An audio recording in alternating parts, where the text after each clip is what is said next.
Shalom all. Ariel Tzadok here from the KosherTorah School, found online where else? KosherTorah.com.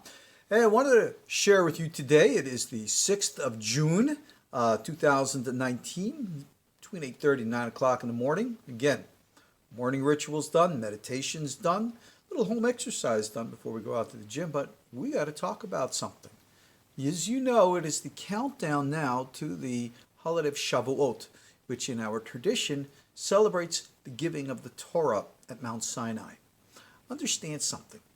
The giving of the Torah at Mount Sinai does not necessarily have to have been an historical event. What does that mean, Rabbi? Well, what that means is it doesn't matter when and where it happened. It's a psychic event. Just like it says in the Passover Haggadah that one who does not see oneself as if one personally has gone forth from Egypt as a psychological experience, the reception of Torah at Sinai is a psychic experience. And this is why we practice meditations. And this is why we perform expanding consciousness. It is not for the sake of playing parlor trick games and the like. It is for the sake of an expansion and experience of the greater realities of the world around us.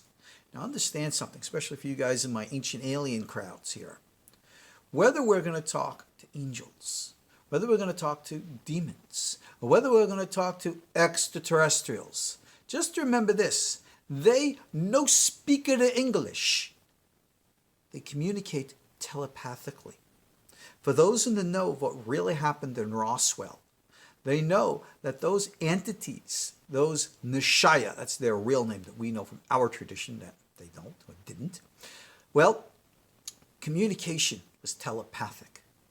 Whenever we communicate with actual, for real, malachim, it's not verbal, it's telepathic.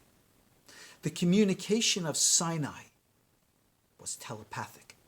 Rambam states, right, that God, his voice was heard, but the words were only heard in their minds, in their hearts. So they heard a sound, but the sound meant nothing. Only in their minds did they understand. It was a mind-to-mind communication at Sinai. That is telepathy. The giving of the Torah at Sinai was a telepathic communication. And because it is, we can tap into it every Shavuot. All we have to do is the proper meditative techniques. In order to understand how to perform them, we have to understand the order of the greater universe. We have to understand that we live in parallel dimensions and how we interact with them. This week is Torah Portion Bamidbar. It's the beginning of the book of Numbers. It talks about the camps in the wilderness. But there's a mystical pattern to it, a Kabbalistic order to it. In my Torah portion of this week, I discussed that. And in the notes down below here on Facebook, YouTube, wherever you're going to look at this, I'll include a link to my Torah portion on Bamidbar. You'll see the ideas what I'm trying to talk about. But again, what I'm trying to tell you is that when I am giving you now an opportunity through the class that I taught called the Kabbalah of Spiritual Contact, people come to me all the time saying, Rabbi, I want to experience, I want to see with my own eyes. Fine, then do so. You don't need magical formulas. Here, in my Shavuot essays, this is available. All right, you get it with a click of a button online. One of the things I have right at the end is a prayer for Shavuot evening with a certain holy name, Shem Kadosh. I even put that up there, I think, on Facebook. What do you think? It's magic? You just recite sounds? No. You have to calibrate the sounds with the meaning, and it changes and shifts your reality, your consciousness, and you become aware of, sensitive to other realities. And the more you discipline this, the more you become aware of the greater scope of things, the more you experience, the more you become grounded and your mind evolves. Remember, according to Rambam, Maimonides, we discussed this yesterday, okay? Prophecy is a natural development of the human mind. Doesn't matter who you are, doesn't matter what you are. This is our human evolutionary, oh, you like that word, huh? Evolutionary destiny, that our minds expand. Unlike in Star Trek where they say space is the final frontier, mind is the final frontier. and your mind is ready to experience the greater universe, all you have to do is take your first steps. People come to me often and they say, Rabbi, I want to learn. Well, that's why we have courses here at our KosherTorah school. And yes, they're not free. We can't do things for free. We run a business.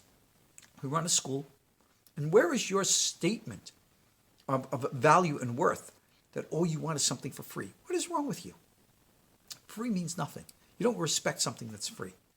But if I give it to you at half price, well, I don't know. If you can't accept that, I don't know what to say. All right? I got an email from some guy yesterday who purchased our course that says he has ripped clothing, but he recognizes the value of this Torah, and therefore that's where he's investing his funds. That's an investment in the soul. You can invest in your soul. You want to learn? You want to tap into what's happening now on Shavuot to experience the telepathic communication? That's a level of consciousness. Shavuot is a level of consciousness. You can go through the day, and you can go all through the rituals, but unless you tap in, you're not connected. That's the truth. Torah, Kabbalah, spiritual contact, available for you, click of a button. KosherTorah School, we're here. Anything and everything you want, all you have to do is join us. I give you this invitation and opportunity. I'm your host, Ariel Tzadok from the KosherTorah School. I'm looking forward to working with you, learning with you online. I'll see you then. Take care. Shalom.